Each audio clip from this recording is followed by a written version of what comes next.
Todo avião de carga militar já construído obedece a uma regra imutável da física e da engenharia. Ou você carrega muito peso, ou você pousa perto da linha de frente. Nunca os dois. O peso sempre dá a palavra final. Mais pesado significa precisar ser mais rápido para não cair do céu. E mais rápido significa precisar de muito mais pista para parar. A física simplesmente não aceita negociações. No entanto, existe uma máquina voadora que pesa quase 300 toneladas na decolagem, equivalente a 7 carretas de 18 rodas totalmente carregadas. Ela pode voar carregando um tanque de guerra de 70 toneladas, cruzando um oceano inteiro sem precisar parar para reabastecer. E então, ela pega todo esse peso colossal e pousa em uma pista de terra de apenas 1.060 metros de comprimento, que é mais curta do que um jato executivo vazio precisa para parar. Todo engenheiro honesto na sala disse que isso não poderia ser feito. Mas como uma aeronave desse tamanho consegue quebrar as leis da física? Por que os engenheiros arriscaram tudo em um design tão bizarro? Onde fica o truque aerodinâmico que permite isso? E quando essa aposta insana provou seu verdadeiro valor de forma assustadora? Você pensaria que a resposta envolve motores de foguete ou tecnologias alienígenas, certo? Mas não é o que você pensa. Para entender o tamanho desse absurdo, precisamos voltar para a Guerra Fria nos anos 80. A situação geopolítica era tensa. O exército soviético mantinha milhares de tanques apontados para a Europa Ocidental.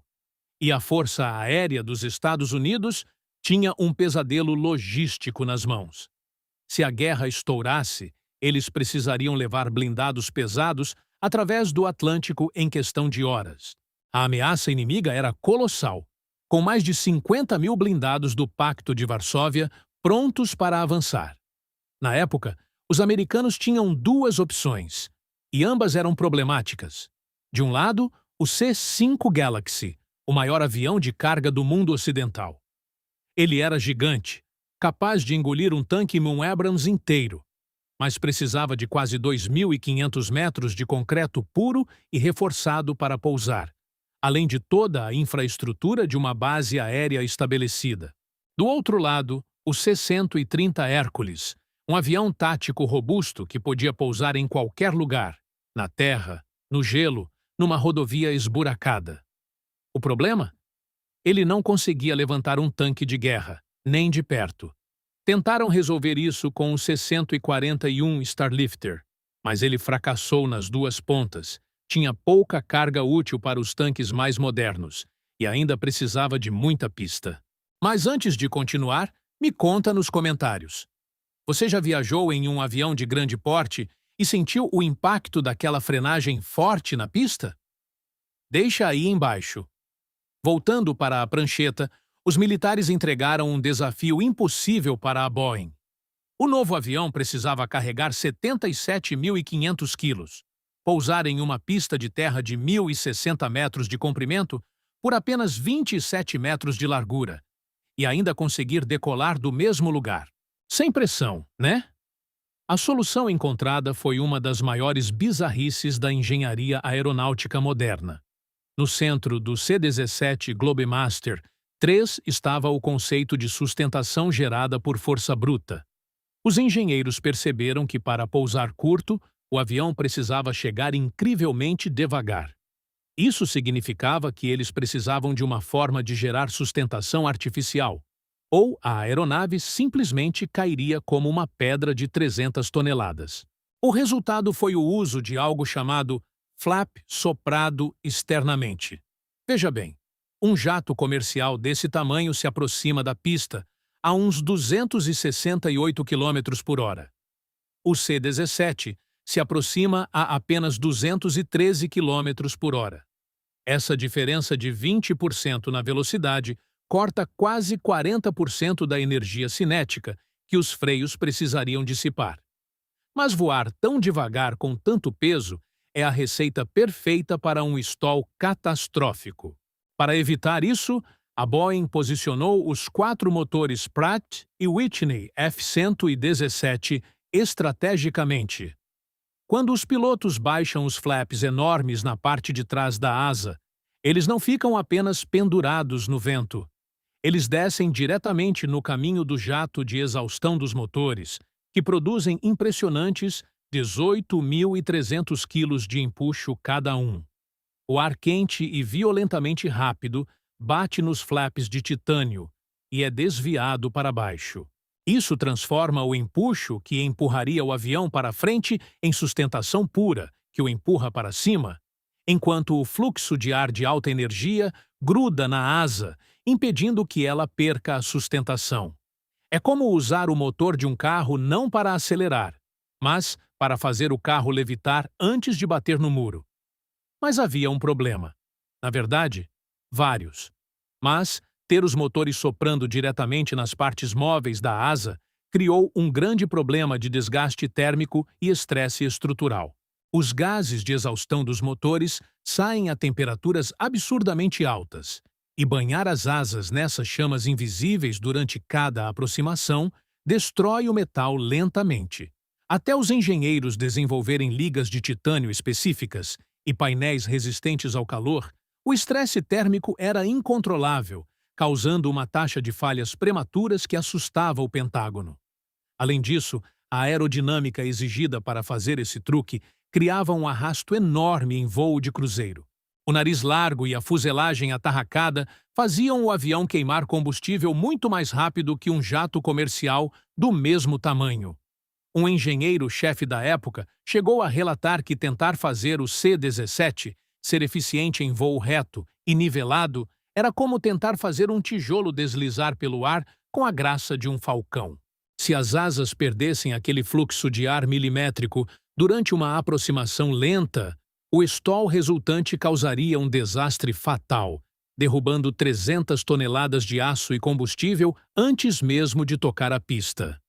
Até os sistemas de controle de voo, computadorizados por fios, chamados de fly-by-wire, serem perfeitamente calibrados, voar o C-17 naquela velocidade baixa era tecnicamente impossível para um ser humano. Na verdade, foi exatamente assim que os pilotos de teste se sentiram, comparando o pouso tático a dar marcha a ré em uma carreta sem freios, em um beco escuro e estreito. E como se descobriu, o terceiro grande problema era o sistema de reverso dos motores. Para parar em 1.060 metros, o avião direciona o empuxo dos motores para a frente assim que as rodas tocam o chão. Mas isso suga toneladas de poeira, pedras e detritos da pista de terra direto para os motores caríssimos. Para resolver o problema de ingestão de detritos, os projetistas implementaram uma maravilha da engenharia de fluxo de ar. Um truque simples, porém genial, ajudou a salvar os motores. Os reversores de empuxo do C-17 disparam o ar para frente e para cima, nunca em direção ao solo. Isso evita que a terra seja sugada de volta para as turbinas, permitindo que a aeronave sobreviva aos aeroportos mais improvisados do mundo. E os detalhes fascinantes não param na aerodinâmica. Lembra quando eu mencionei que ele não precisa de uma base aérea estruturada? O C-17 consegue fazer coisas no solo que são tão impressionantes quanto no ar. Quando ele pousa, ele não precisa de um caminhão de reboque. Os pilotos ativam os reversores e o avião literalmente dá marcha a ré sozinho, virando 180 graus em uma pista de apenas 27 metros de largura. Depois, o chefe de carga ativa um sistema hidráulico que abaixa o piso do compartimento de carga até tocar o chão. A rampa desce, e o tanque M1 Abrams simplesmente sai dirigindo. O ciclo todo, pousar, descarregar, virar e decolar, pode ser feito em menos de 1 hora, sem usar absolutamente nenhum equipamento de solo que já não estivesse dentro do próprio avião. E falando no compartimento de carga, há um número escondido no manual de engenharia que mudaria a história.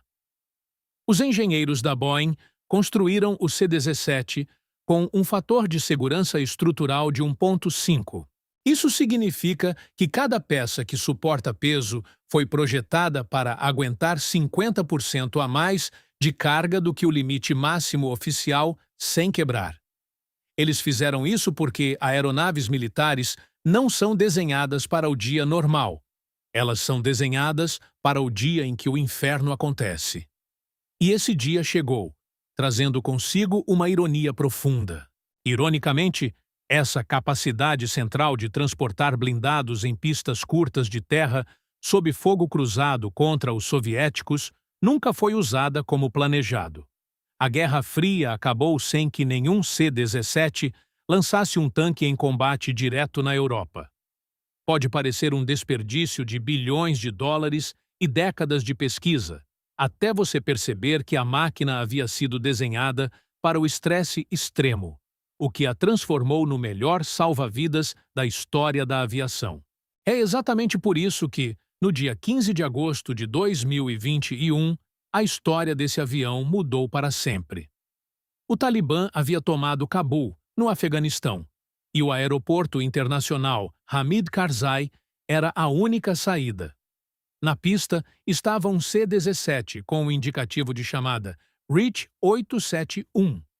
A rampa estava abaixada e uma multidão desesperada começou a subir. Homens, mulheres e crianças lotaram o piso de metal nu. Não havia assentos, não havia cintos de segurança. O avião era certificado para transportar 102 paraquedistas com equipamento completo, ou as tais 77.500 libras de carga. O que estava acontecendo ali ignorava os dois limites. O comandante fez um cálculo mental rápido, baseado naquele número secreto do fator de segurança estrutural.